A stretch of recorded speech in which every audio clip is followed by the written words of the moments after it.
Sa malalawak na kabundukan ng Mindanao, naninirahan ang isa sa pinakamatandang katutubong tribo sa Pilipinas, ang Manubo. Isang lahi na patuloy na nagtataglay ng yaman ng kultura, paniniwala at kaugalian na binabantayan laban sa paglipas ng panahon. Ang salitang Manubo ay mula sa menubo o manubo, na ang ibig sabihin ay tao. Naninirahan sila sa mga lawigan ng Agusan, Bukidnon, Cotabato, Sultan Kudarat at Davao Region.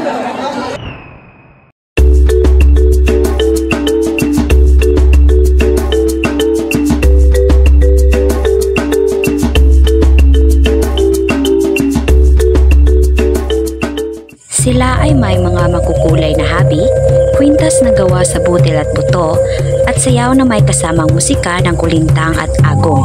Ito ang ilan sa mga tanda ng pagkakakilanlan ng Manubo. Mahalaga ay pagpatuloy ng mga kabataan ang kultura ng Manubo. Hindi namin ito ituloy, sino pa? Hindi lang ito nakaraan, ito ang pagkatao namin. Kapag mawala ang kultura, mawawala rin ang tribo. Naniniwala ang Manubo sa mga espiritu ng kalikasan, sa ilog, sa puno, sa hangin. Ang kanilang espiritual na pinuno na tinatawag na baylan ang namumuno sa mga ritual para sa paggaling, ani at pagpapala.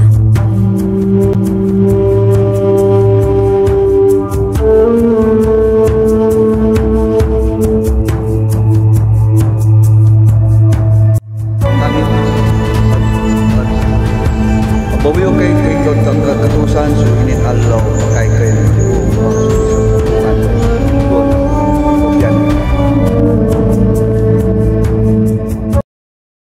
Ano ang kahulugan ng kultura para sa inyo bilang Manubo? Ang kultura namin hindi lang tradisyon. Ito ang aming buhay. Ito ang nag-uugnay sa aming mga ninuno at sa lupaing pinanggalingan namin.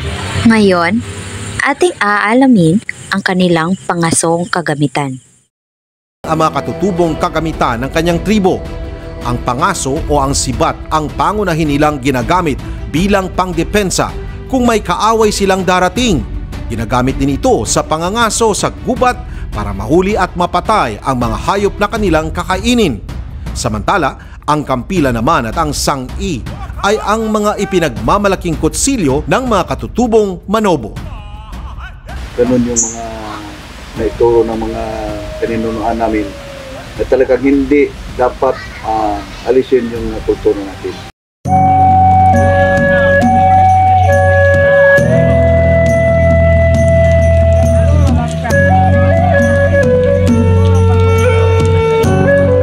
Sa kabilaan ng modernong mundo, patuloy pa rin namumuhay ang mga Manubo sa pamamagitan ng pagsasaka, paghahabi at pangangaso.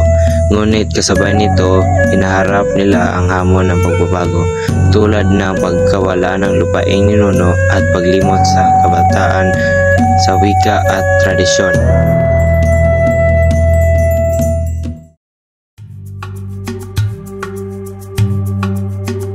May mga paaralan, organisasyon at kabataang Manubo na patuloy kumakapit sa kanilang kapiling. Ang bawat turo ng lolo, bawat kanta ng lola, bawat habi ng ina ay hakbang para hindi mabura ang kanilang kasaysayan.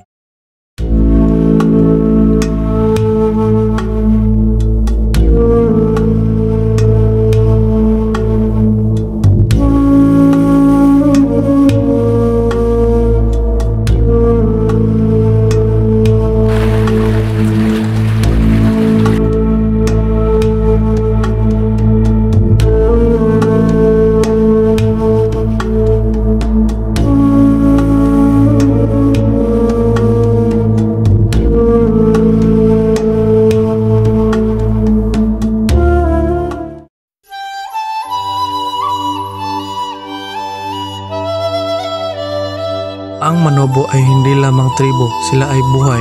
naaalala ng ating pagkatao bilang Pilipino. Ang kanilang kultura ay hindi dapat takasan, kundi alagaan, sapagkat sa pagrespeto sa kanila, mas nakikilala natin ang ating sarili.